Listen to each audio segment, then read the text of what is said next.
इस वक्त हम आजमगढ़ में हैं और आजमगढ़ में जैसे ही मुख्तार अंसारी की मौत की खबर आई, आजमगढ़ में भी गश्त बढ़ा दी गई है। और इस वक्त आप देख सकते हैं कि आजमगढ़ में जिस तरह से सड़कों पे एसपी आजमगढ़ है, उनकी पूरी फोर्स है। अब संवेदनशील इलाके हैं, वहाँ पे गश्तें बढ़ा दी गई हैं। और जिस तरीके से यहाँ पर एसपी आजमगढ़ के नेतृत्व में इस तरीके की बातें सामने आ रही हैं। अब आप देख सकते हैं कि भारी मात्रा में फोर्स और इस फोर्स में एसपी आजमगढ़ खुद मौजूद हैं।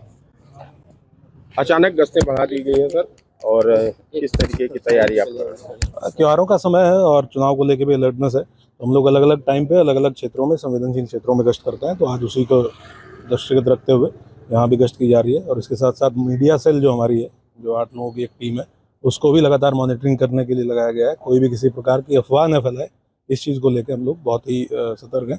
अगर कोई ऐसा करेगा तो फिर कठोर कार्रवाई सुनिश्चित। ऐसे में आपकी तरफ से कोई एडवाइजरी या कुछ इस तरीके का संदेश जारी हुआ है कि जिसपे रोक लगाई जा सके? ये तो सामान्य है कि बिल्कुल कोई भी अगर अफवाह फैलाता है किसी भी प्रकार की, चाहे वो किसी चीज़ से भी संबंधित होती है, तो उसमें फिर हम आईटी एक्ट के अंतर्गत और आईपीसी के अंतर्गत एफआईआर पंजीकृत करते हैं। उस अकाउंट को टेक डाउन किया जाता है, पोस्ट को डिलीट कराया जाता है और उसके विरुद्ध कार्रवाई की जाती है।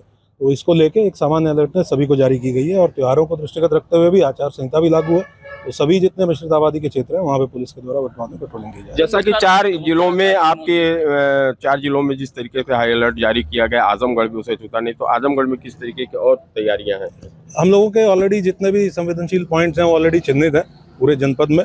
वो चाहे क्राइम के पॉइंट ऑफ व्यू से हों, चाहे सांप्रदायिक पॉइंट ऑफ व्यू से हों, या फिर चुनाव के पॉइंट ऑफ व्यू से हों, उन सभी पे पिकेटिंग की व्यवस्था, जो अंतर जनपदीय बॉर्डर हैं हमारे, उन पे चेकिंग की व्यवस्था, और जनपद के अंदर गश्त, पुलिस की विजिबिलिटी, 112 की गाड़ियों की विजिबिलिटी, ये इंश्योर किया जा रहा है। किस तरीके की तैयारी है आपकी स्थिति से निपटने के लिए? किसी भी पूरे जनपद में एकदम सामान्य स्थिति है और हम लोग पूरी अलर्टनेस के साथ काम कर रहे हैं। उसी के दृष्टिगत ये आज रूट मार्च भी किया जा रहा है। तो ये थे आजमगढ़ के एसपी अनुराग आर्य। और काफी समय आपने देखा होगा कि मऊ में जब ये तैनात थे तो मुख्तार अंसारी का किस तरीके से उनके नेटवर्क को ध्वस्त करने में उन्होंने कार्रवाई की थी। आज वो आजमगढ़ के एसपी हैं, तो उन्होंने अपने तरीके से इस बात को बताया। और जिले में जिस तरीके की उनकी गश्त है और जिस तरीके से वो अपने फोर्स को लेकर सड़कों पर उतरे हैं, ये किसी भी तरीके के अनुभव हर हाल में तैयार है। राजीव कुमार।